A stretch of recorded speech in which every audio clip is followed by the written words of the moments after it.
उत्तर प्रदेश के कमलावती नगर में गोपाल नाम का एक ग्वाला रहता था। वो न तो पढ़ा लिखा था और न ही उसने कभी कोई कथा वार्ता सुनी थी। उसका पूरा दिन जंगल में गायें चराने में बीतता था। दोपहर के समय उसकी पत्नी उसके लिए भोजन लेकर आती थी। गोपाल एक सीधा साधा और निश्चिंत व्यक्ति था। उसे राम राम जपने की आदत थी और वो सुबह शाम थोड़ा बहुत जप कर लेता था। इस तरह उसकी उम्र 50 वर्ष हो गई। उसके आसपास के लोग उसे चिढ़ाते थे और कहते थे, राम राम जपने से स्वर्ग का विमान नहीं मिलेगा। एक दिन जब गोपाल के साथी उसे चिढ़ा रहे थे तो उसी रास्ते से एक संत गुजर रहे थे। उन्होंने चिढ़ाने वालों से कहा, तुम लोग बड़ी गलती कर रहे हो, तुम भगवान के नाम की महिमा नहीं जानते। ये बूढ़ा चरवाहा अगर इसी तरह श्रद्धा से भगवान का नाम लेता रहेगा तो उसे संसार के सागर से पार कराने वाले गुरु जरूर मिलेंगे। भगवान का नाम तो सारे पापों को तुरंत भस्म कर देता है। गोपाल को अब विश्वास हो गया कि उसे गुरु जरूर मिलेंगे और उनकी कृपा से वह भगवान के दर्शन कर सकेगा। वह अब गुरुदेव का इंतजार करने लगा। वह सोचता, मैं गुरुजी को संत द्वारा बताए गए लक्षणों से पहचान लूंगा। मैं उन्हें ताज़ा दूध पिलाऊंगा, वे मुझ पर प्रसन्न हो जाएंगे। मेरे गुरुजी बहुत बड़े ज्ञानी होंगे, उनका ज्ञान मेरी समझ में कैसे आएगा। मैं उनसे सिर्फ एक बात पूछूंगा, मुझे ज्यादा झंझट नहीं होगी।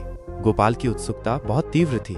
वो बार बार रास्ते पर जाकर देखता, पेड़ पर चढ़कर देखता, लोगों से पूछता, क्या कोई संत इधर आए हैं। कभी कभी गुरुजी के न आने से व्याकुल होकर रोने लगता। ऐसा लगता था जैसे वो अपने अनजाने गुरु को अच्छी तरह से जानता हो। एक दिन इसी तरह इंतजार करते हुए गोपाल ने दूर से एक संत को आते देखा। उसका हृदय आनंद से भर गया। उसने समझ लिया कि उसके गुरुदेव आ गए हैं। उन्हें ताज़ा दूध पिलाने के लिए वो जल्दी से गाय दुहने बैठ गया। इतने में वे संत पास आ गए। दूध दुहना अधूरा छोड़कर एक हाथ में दूध का बर्तन और दूसरे में अपनी लाठी लिए वो खड़ा हो गया और बोला, महाराज थोड़ा दूध तो पीते जाइए। संत ने उसकी उत्सुकता भरी आवाज सुनी तो रुक गए।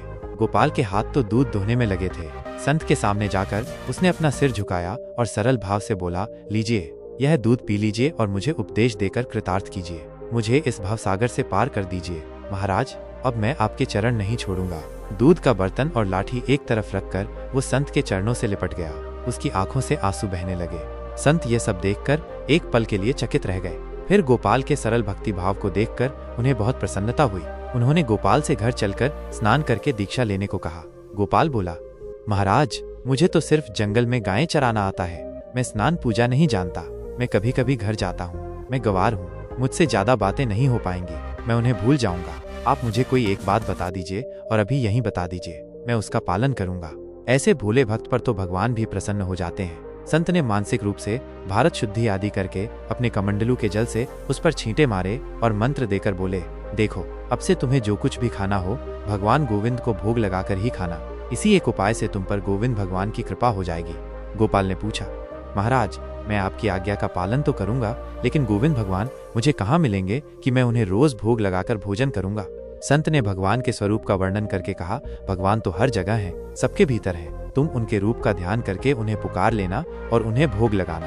भूलना मत, उन्हें भोग लगाए बिना कुछ मत खाना। यह उपदेश देकर गोपाल का दूध पीकर महात्मा जी चले गए। दोपहर को गोपाल की पत्नी भोजन लेकर आई और चली गई। गोपाल को अब गुरुजी की बात याद आई। एकांत में जाकर पत्ते पर रोटियां परोसकर तुलसी दल डालकर वह गोविंद भगवान का ध्यान करते हुए प्रार्थना करने लगा, हे गोविंद, ये रोटियां रखी हैं, इनका भोग लगाओ। मेरे गुरुदेव कह गए हैं कि भगवान को भोग लगाकर जो प्रसाद बचे वही खाना। मुझे बहुत भूख लगी है, लेकिन तुम्हारे भोग लगाए बिना मैं नहीं खाऊंगा। देर मत करो, जल्दी आकर भोग लगाओ। गोपाल प्रार्थना करते करते थक गया। शाम हो गई लेकिन गोविंद नहीं आए। जब भगवान ने भोग नहीं लगाया तो गोपाल कैसे खाता। उसने रोटियां जंगल में फेंक दी और गौशाला लौट आया। गोपाल का शरीर उपवास से सूखने लगा। इसी तरह 18 दिन बीत गए। खड़े होने पर चक्कर आने लगा, आंखें गड्ढों में धंस गईं। पत्नी और बच्चे घबराकर बार बार कारण पूछने लगे, लेकिन गोपाल कुछ नहीं बताता। वो सोचता है, एक दिन मरना तो है ही, गुरु महाराज की आज्ञा तोड़ने का पाप करके क्यों मरूं। मेरे गुरुदेव की आज्ञा तो सच्ची है। यहाँ नहीं तो मरने पर परलोक में तो मुझे भगवान के दर्शन होंगे। उपवास के 9 दिन और बीत गए। आज 27 दिन हो चुके हैं। गोपाल की आंखें अब सफेद हो गई हैं। वो उठकर बैठ भी नहीं सकता। आज जब उसकी पत्नी भोजन लेकर आई तो वो गौशाला से जाना ही नहीं चाहती थी। किसी तरह गोपाल ने उसे घर भेजा। बड़ी मुश्किल से भोजन परोसकर वो जमीन पर लेट गया। आज वो बैठ भी नहीं सका। आज उसे अंतिम प्रार्थना करनी है। वो जानता है कि कल प्रार्थना करने के लिए शरीर में प्राण नहीं रहेंगे। आज वह गोविंद भगवान को रोटी खाने के लिए अपने हृदय की अंतिम शक्ति से पुकार रहा है। ये क्या हुआ? गौशाला में इतना तेज, इतना प्रकाश कहाँ से आ गया? गोपाल ने देखा कि उसके सामने गुरुजी द्वारा बताए गए वही गोविंद भगवान खड़े हैं। उसके मुंह से एक शब्द भी नहीं निकला। उसने भगवान के चरणों पर अपना सिर रख दिया। उसकी आंखों के आंसू उन लाल लाल चरणों को धो रहे थे। भगवान ने भक्त को गोद में उठा लिया और बोले, गोपाल तू रो मत, देख मैं तेरी रोटियां खाता हूँ, मुझे ऐसा ही अन्न प्रिय है। अब तू यहाँ से घर जा, अब तुझे कोई चिंता नहीं। अपने बंधु बांधवों के साथ सुख से जीवन बिता, अंत में तू मेरे गोलोक धाम आएगा। भगवान ने उसकी रोटियां खाईं और उसके लिए प्रसाद छोड़कर अंतर्धान हो गए।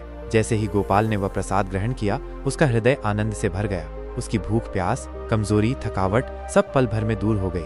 आज 27 दिन के उपवास की भूख प्यास और कमजोरी ही नहीं दूर हुई, अनंत काल की कमजोरी दूर हो गई।